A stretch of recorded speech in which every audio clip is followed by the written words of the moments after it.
welcome back to another episode of First Gen Failures.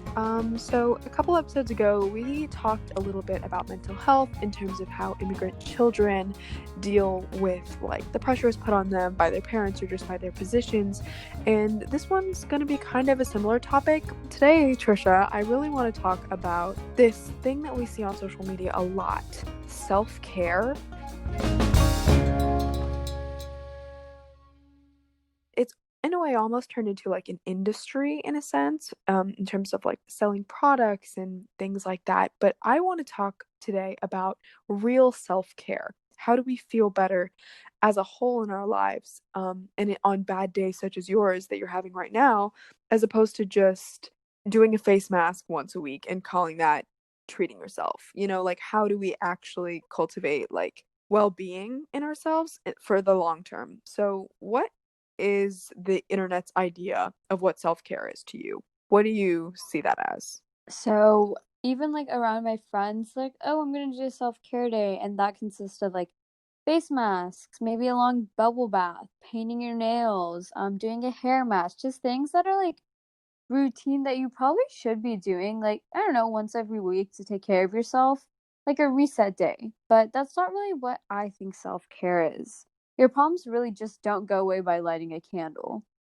Yeah, and I think that self-care and pamper sessions kind of get mixed up. That is also definitely what I would consider a reset day.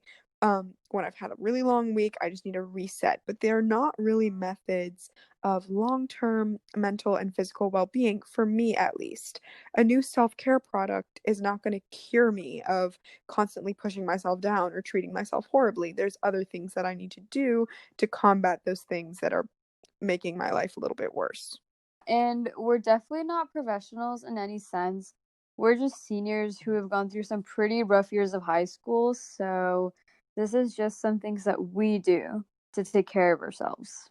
Yeah. So we're just going to jump into it. How do we take care of ourselves? My first pointer is to sleep for 7 to 9 hours regularly at the same time every day. This can be really hard. I know that it can be difficult for me sometimes. Trisha, has it been difficult for you ever in your life? I don't do that.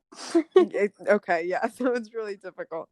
And honestly, just making it not like a special weekend treat to like sleep for like my 7 to 9 hours and like sleep deprive myself the rest of the time. Because in my experience, if I sleep for a longer period of time, like my brain is like more efficient when I wake up. I can complete tasks quicker, homework gets done faster, test grades are like higher, so on and so forth. So it's like a good investment for me to put in and like schedule that 7 to 9 hours of sleep, and it definitely makes me feel better. Science is definitely backs that up. So sleep is huge for taking care of yourself. Your face mask is not going to give you those endorphins that you need. It's not going to give you that REM sleep. You know what I mean? You got to get that 7 to 9 hours.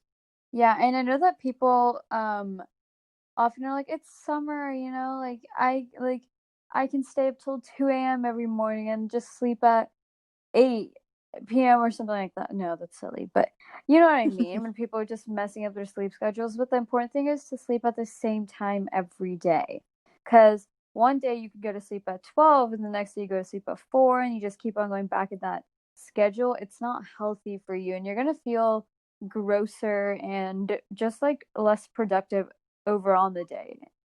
That's almost like jet lag. When you don't sleep at the same time every day, you're like throwing off. You're like, oh, fun word, circadian rhythms. You're Mhm. throwing yourself off, like your body's not going to be used to that. And like that is definitely such an ingrained thing. The whole like summer is the time for sleeping incredibly late. Like my 9-year-old sister tells me all the time how she wishes she could sleep at 3 a.m. But anyway, yeah, sleep for 7 to 9 hours. Another thing is eating whole and nutritious foods. I know that it's summer and everyone's like snacking, or either they're on the health grind and they're just working out 24/7. But to take care of yourself and to really feel the energy and um happiness for the day, you need to eat properly. Yeah, we're definitely not dietitians, and we don't know that much about food, but I can tell you from personal experience that eating foods with real nutritional value, as opposed to only processed foods, does wonders for my mood and the way that I feel. I'm not saying do a complete Cheeto cleanse. I'm just saying like add some like real nutritional foods in your life, and you honestly end up having a lot more energy, brain function, all that stuff, because you cannot get that stuff from processed foods at all. And we have talked about this for sure. We have both struggled definitely with some forms of like eating disorders. But something that I can tell you that I've learned is that real nutritious foods that aren't processed are always going to be a win. Always. Always. That and making sure you get your servings of at least like one fruit a day, you know? Just like something, and also it helps with like cravings. Eating something sweet like a fruit will keep you from eating or binging on too much chocolate or too many like salty things like snacks. Just to regulate. I mean, snacks are not bad. It's, eat a snack, eat two snacks, but just make sure that you're keeping your proportions even so you don't break out, you don't get acne. There's a lot of things that happen when you eat too many processed foods. Yeah, for sure. And don't try to replace real foods with like supplements. Like if you don't eat a banana as opposed to eating like a potassium supplement, because there's so much more in that banana that like isn't just scientifically backed up. Like just eat the real food. Like it's don't worry about the calories, just eat the food. I have had to work so hard to like learn that. Just eat the real food. It has so much there's so much better things in there for you than your processed equivalent or like some supplements or whatever. Another thing that is so important that coach cannot stress enough is drinking about half your body weight in ounces of water daily, more if you've exercised. You need to drink water because literally your body functions don't happen if you don't drink water. It should be one of the first things you do when you wake up. It's just really important to do for your skin, for your health, and most importantly for your mindset. Get the stickers for your water bottles. Make it cute, make it fun. I don't know, fun to drink water. Be a Visco girl. I've always struggled with drinking water. I've never drank enough water in a day. Like my parents always yell at me. There was like, you need 8 glasses, and I would drink 4. Like I'm really bad about drinking water, but I'm trying to be better at it, and you should Good. too. Yeah, there you go. Another thing that's kind of overlooked a lot is to talk to people that make you happy. Obviously, in our day-to-day lives, we have to talk to a lot of people, maybe not in quarantine right now, but we have to talk to a lot of different people, and not all of them make us happy. Just conversations with people that truly make you happy are massive mood boosters. And these don't have to be your best friends all the time. Like there are just some people that I know that just turn my frown upside down every time I see them or talk to them, because they're just really happy people. So just talk to people like that every once in a while. Good for your mental health, and it's just good for you as a whole. I agree. I used to be so concerned with like making sure everyone around me was okay, trying to talk to as many people as I could in a day. Just like I guess make sure they didn't forget me over quarantine. It was really bad. Cause I feel like if you don't see people, they'll forget about you. I don't know why I was so worried about it. But now I like kind of just talk to like people who genuinely care about me and who I reciprocate that feeling, which is so important. You need to find people that reciprocate how you feel for them. I definitely get that. Definitely make it a two-way relationship. Yeah. Don't make it any other way, because that relationship will plummet and you will be sad. So don't Yes. do that. Just talk to people who make the effort to reach out to you and make your effort to reach out to people too because it should go both ways. Yeah, just know what you deserve pretty much in that sense. You don't deserve awful friends. Just talk to people that make you happy. Yeah, and another thing which my dad is really into and I know Eileen is too is to practice meditation or yoga or both.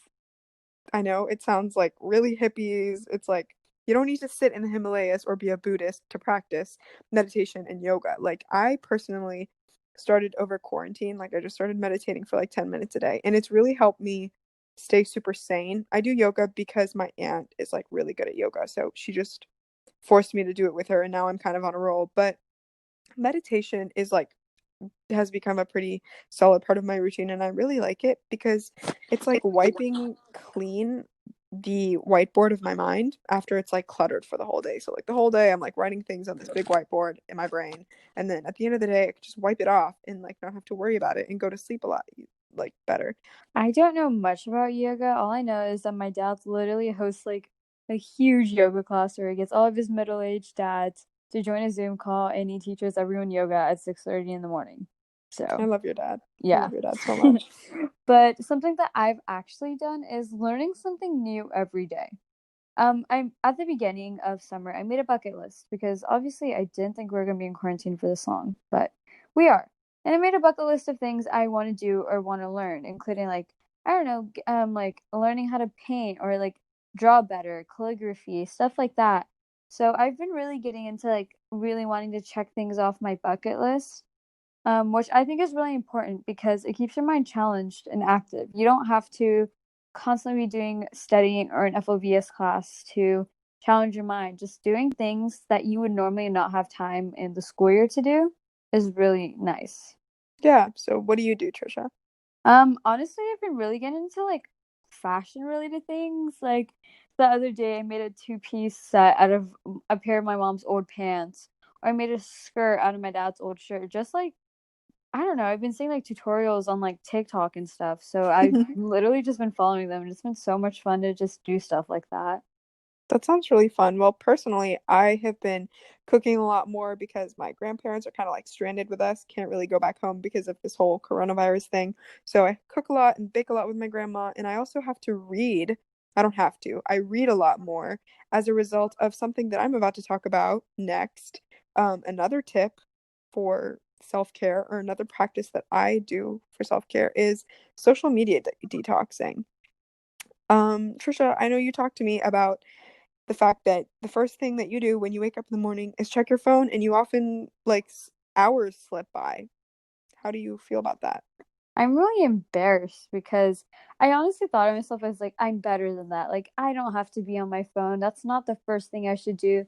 But it definitely is the first thing I do. It's the last thing I do before I go to sleep and the first thing I do in the morning. And it's so embarrassing because then my screen time is literally 9 hours a day. And um, I really could spend that time in a better place, and I don't. Yeah, and that's definitely like something that is huge in terms of like the applications that we use are like the infinity pool traps, how you just keep scrolling. Like any application where you can just keep scrolling, it's like a death trap for like your time and like your mental health. So what I've done is like about a week ago, a little more, I deleted like all my social media and YouTube and my Netflix. I got over like the FOMO of like, oh my God, I need to have that Instagram. I need to know everything that's going on. I really don't. I really don't miss it. And I used to do this throughout the school year, but I did it again over the summer. I was scared because it's quarantine and I thought I was going to get bored if I didn't do that. But honestly, I found a lot more time to do other things like paint and obviously read a lot more. I go through like 2 books a week at this point. So you don't have to go as extreme as like deleting all your social media and your YouTube and Netflix, but just being mindful of the way that you use your phone and like how much time it sucks out of your day is really good for your mental health. Yeah, I set a screen time on my phone where I was like, okay, I'll have a 2 hour limit for my social media apps, which is still a lot. And most of the time after that happens, I'll be mindful, like, oh, I'm already at 2 hours, like, I should be careful. And I do surpass it almost every day, but the fact that, baby steps, the fact that I'm being mindful of the idea that I'm spending way too much time on social media because after one point, it's just like, oh, why don't I look like her? Oh, I'm so jealous. I don't look like her. I want to buy this. And then that's just some bad attitude. And I don't want that.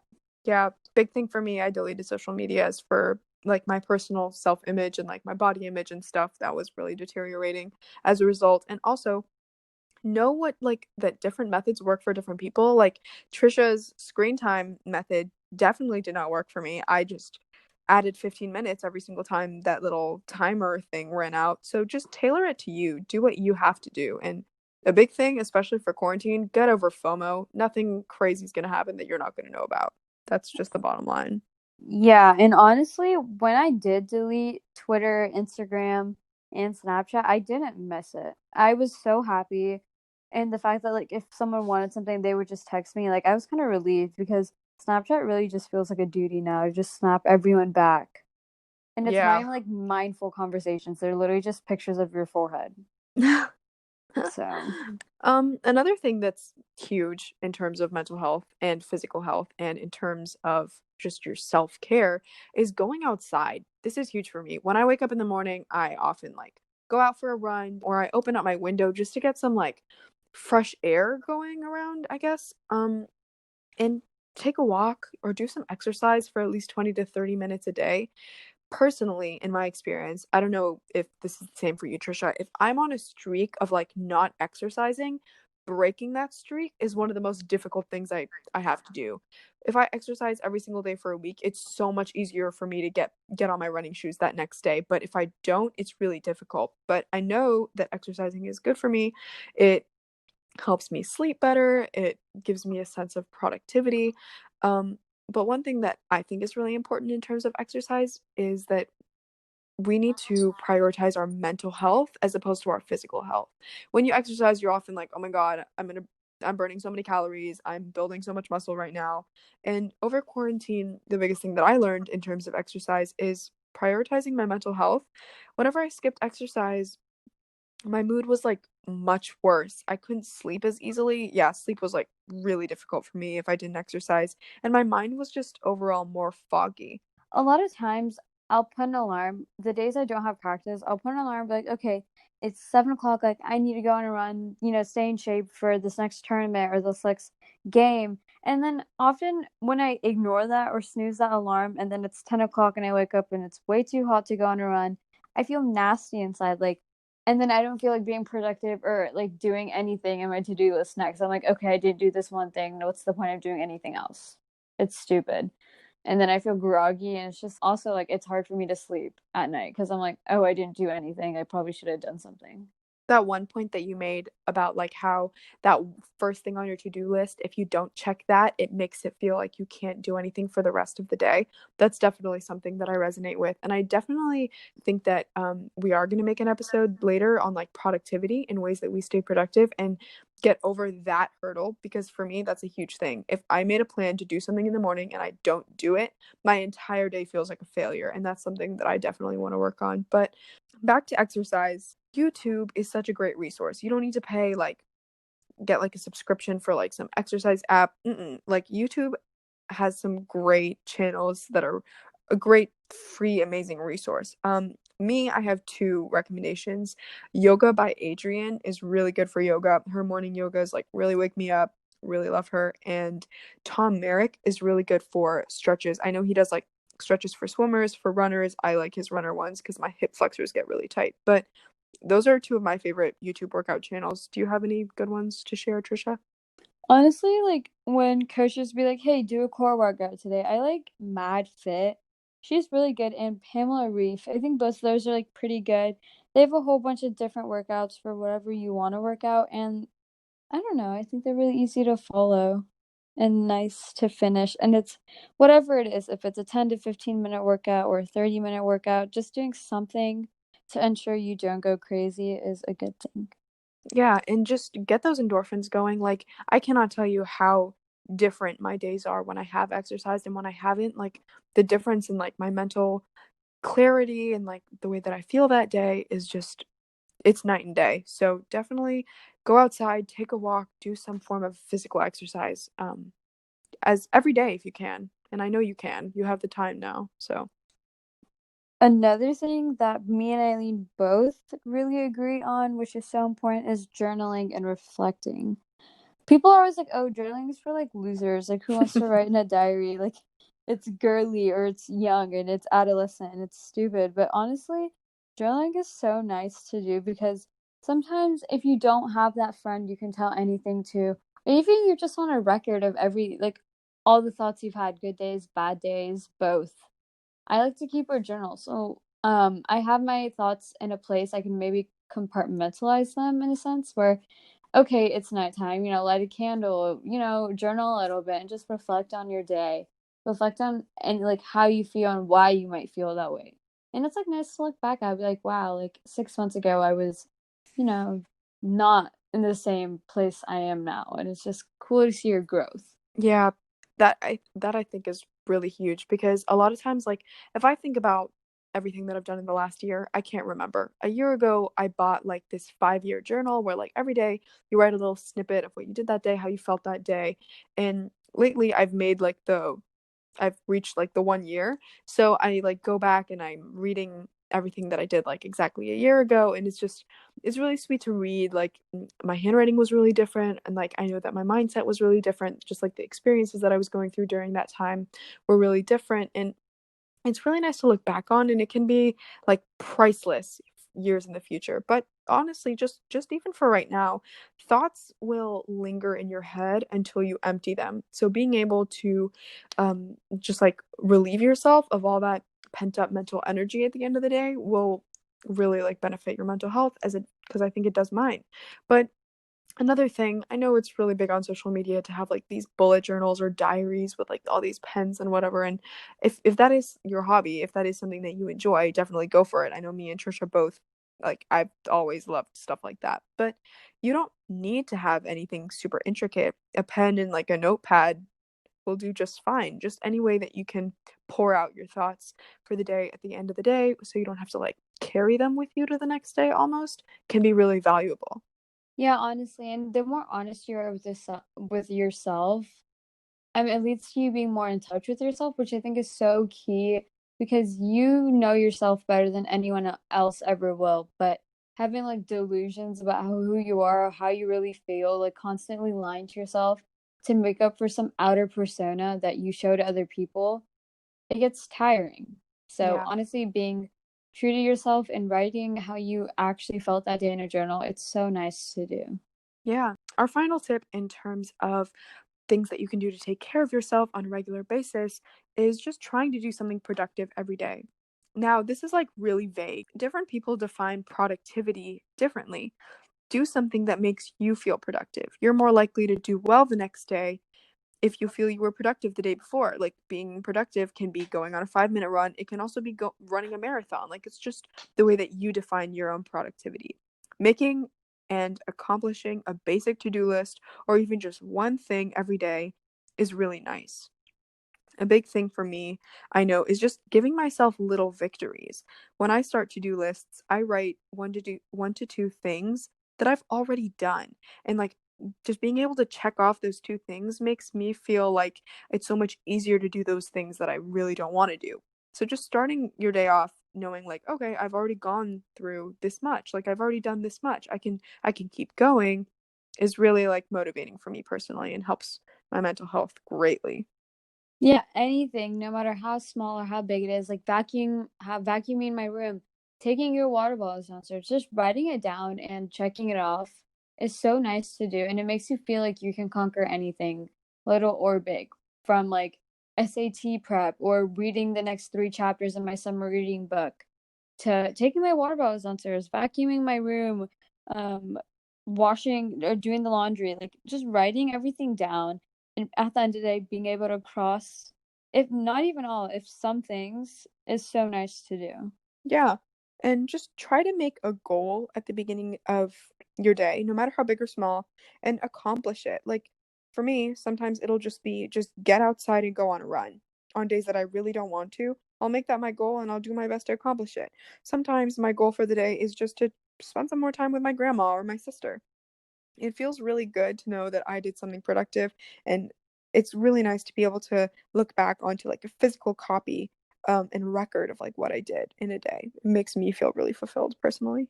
If you're someone who stays up at night, like I do, and that's when you get most of your work done, great. If you're someone like Eileen who wakes up at 5:30 in the morning every day to get her stuff done, you know what? You do you. She's gonna be better off when it's school time, but you know what? We're not gonna think about that. It's I really believe this. It's up to you. Like if I wake up at 5:30, I also go to sleep at like 9:30. So those hours that you're awake, Trisha, I'm not awake. And like those morning hours that I'm awake, you're not awake. So just being able to use the time that you have wisely is best. A great book about this specific topic of like productivity, something that we definitely want to talk about in the future because I know we both like really like talking about it, but ways that I've learned to expel like negativity from productivity, if that makes sense, is a book called Make Time by Jack Knapp and John Saratsky. So if you're interested in anything, like how to like increase your productivity or like make time for things that you want to do, that's definitely a really good book. So also something to keep in mind is you're not gonna have a perfect day every day. I literally don't. But don't beat yourself up about it because you have streaks of bad days and good days, but it's really all in your mindset. You can turn a bad day into a good day, which I hopefully will do today. Yeah. But it's just on your mindset and how you look at things. Because if you just give up as soon as there's one minor inconvenience, like I often do, you're not going to get anywhere. You have to push yourself because only you know what you can limit yourself to. Yeah. And also, this is a big thing. If you see someone and you look up to them because you think they're like so productive, just understand that people have bad days too. Like, I know me, sometimes I'll have like a week where I'm doing super good, and then the next week I watch only Netflix and eat like a horse. Like, it just depends, you know? Just depends on the day. Yeah, so don't compare yourself to anyone because, like beauty and how people take photos and angles, it's also the same way with grades and productivity. Yeah. You never know what's going on with someone. Moving on to the social news of the week. Eileen, do you want to talk about it? Sure. Well, this is kind of a reflection on last week's episode about our Eurocentric beauty standards. Trisha talked about this brand of skin lightening creams that are very popular in India called Fair and Lovely. And we have some news that came up about that this past week. On July 2nd, this popular brand, Fair and Lovely, was rebranded as the name Glow and Lovely after years of backlash from India and other countries, and particularly the Black Lives Matter movement. They promised to remove the words white, light, and fair from their product descriptions. This is stupid. Although it's an attempt to include a diverse portrayal of beauty, many people are remarking on how it is very surface level in the way that it changed it, and it still makes revenue on the basis of perpetual colorism because its goal is to still whiten your skin no matter what words they use. So that's how I feel about it. What's your take, Trisha? Oh, I agree. Just because you rebrand something doesn't mean that it's going to actually make a difference. You're just using the same ingredients, same marketing tactics. You're just taking out the words white, light, and fair. But 90% of the time, these customers are just old customers. They're just making a revenue on perpetual colorism, which is literally not changing anything about the reason they rebranded things was because they didn't want to seem racist, but really the whole product screams racist. Yeah, Like for you're sure. using a cream to make yourself look lighter. There's nothing rebranding is going to do to change that. Yeah, well, that is the end of today's episode about self-care. We hope that we shared some tips that are interesting to you. I know that we definitely shared some of our experiences. Make sure you follow us on Instagram at First Gen Failures. And if you enjoyed our podcast, please give us a rating on Apple Podcasts. That would make us really happy. As of late, we've also uploaded our episodes on YouTube. So if podcast streaming applications are not readily available for you, it's also on YouTube at First Gen Failures. So thank you so much for listening. This is where I say bye. Okay, bye. Bye. Have a great productive day.